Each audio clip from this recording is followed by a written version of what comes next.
يا مساء الخير على احلى متابعين في الدنيا. النهارده هعمل لكم حاجه حلوه زيكم عشان انتوا تستاهلوا كل حاجه حلوه.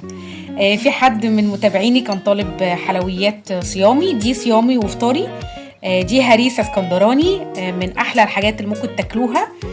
بصوا جمالها وترميلتها.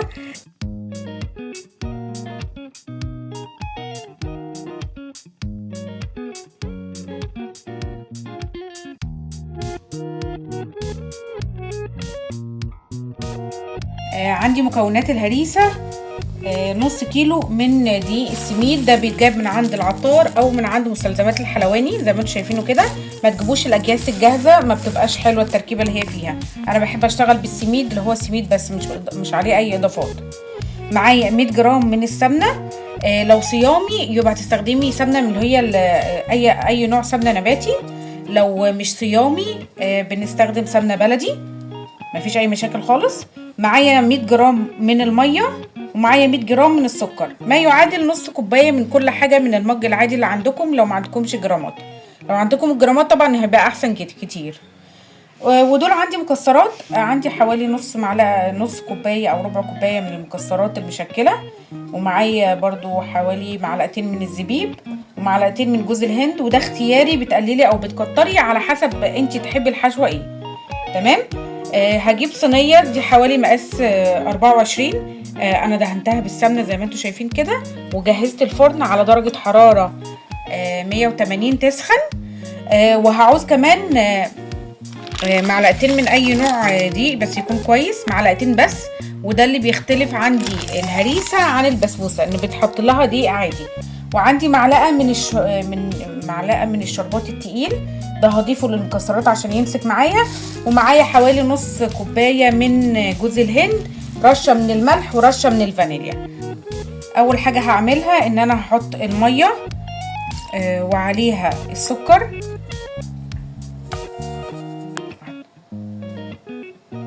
هحط كمان دلوقتي معايا السمنه اهو زي ما انتم شايفين. على فكره المكونات كل ما كان النوع حلو كل ما هيديكي تيست احلى. انا دلوقتي هحط المكونات دولت على النار لغايه لما السكر والسمنه يدوبوا في بعض. اول بس ما بلاقيهم ساحوا هجيبهم وهنبدا نشتغل مع بعض. ده الخليط السائل اللي عندي اللي حطيته على النار.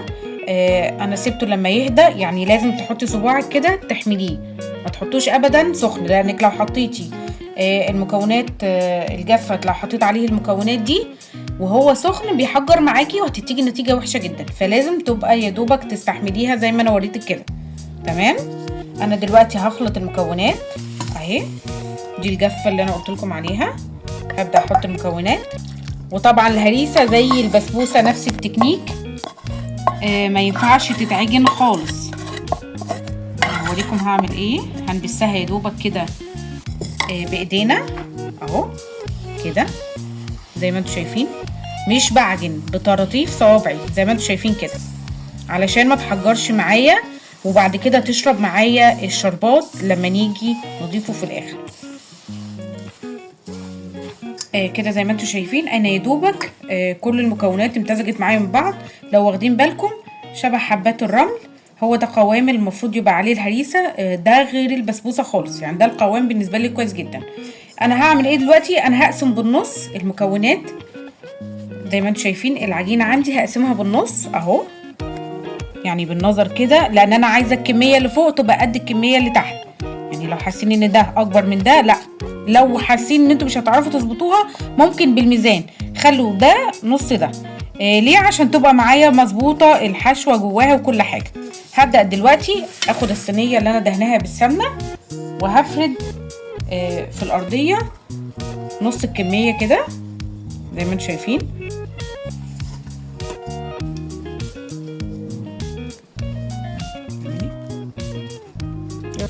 زي ما انتم شايفين كده انا سويت السطح كله، لازم كله يبقى سوا واحد عشان في التسويه ما يطلعليش جزء مستوي وجزء لا.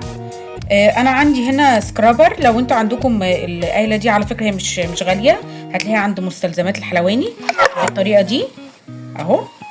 دلوقتي هوزع الخلطه اللي عندي من المكسرات اهو، هوزعها على على الصينيه كلها بالشكل ده.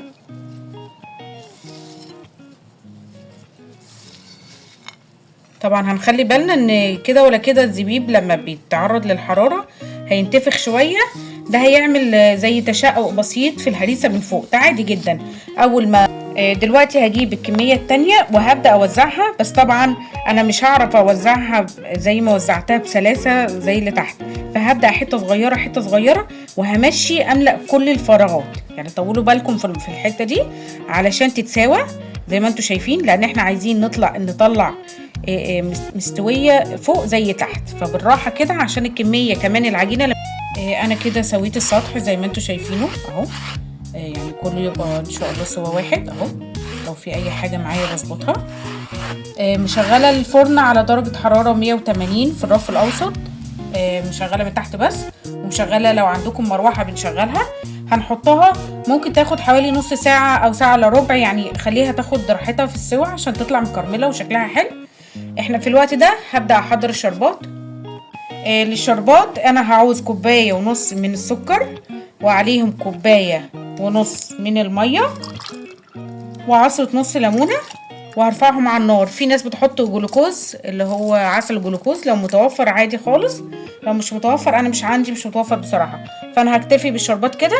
الشربات عندنا هيغلي، مش هنخليه يتقل لانه زي شربات البسبوسه بالظبط، وهيبقى ده سخن والهريسه سخنه، الاتنين سخنين. اول ما هنطلع ده في الفرن هيكون طفينا ده على النار، وعلى طول هنطشهم وهوريكم بالمنظر. دلوقتي انا طلعت الصينيه من الفرن، طبعا زي ما انتم شايفين فيها تشققات، وانا قلت لكم ان ده بسبب ان الزبيب، لو خدتوا بالكم الزبيب انتفخ فهو اللي عمل تشققات دي. دلوقتي هيهدى وهتلاقيه فش والتشققات دي راحت. انا معايا الشربات زي ما انتم شايفينه سخن اهو، زي ما انتم شايفين سامعين الطشه. ده عشان هيتشربوا كله. الشربات خفيف زي ما انا قلت لكم، كوبايه ونص على كوبايه ونص على عصره ليمون. هحط الكميه كلها اهو زي ما انتم شايفين اهو بيشرب الشربات، وهغطيها بصينيه او بطاسه او باي حاجه عندكم، ورق فويل لو مفيش، بغطا اي حاجه غطوها لغايه لما تبرد وتشرب كل كميه الشربات دي، وهتشوفوا بعد كده النتيجه. دي كده الهريسه بعد ما بردت والشربات تمام فيها. بصوا شايفين المنظر والحلاوه والترميله جميله جدا. اتمنى تجربوها، وما تنسوش تعملوا لي سبسكرايب ولايك جميل زيكم.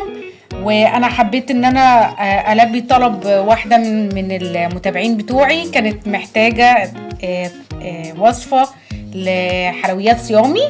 دي في الصيام اهي، وهتبقى زي الفل. وزي ما انتم شايفين يعني انا من غير ما اتكلم هي بتحكي عن نفسها. جربوها وهستنى تعليقاتكم، وهتقابل معاكم في حاجه جديده.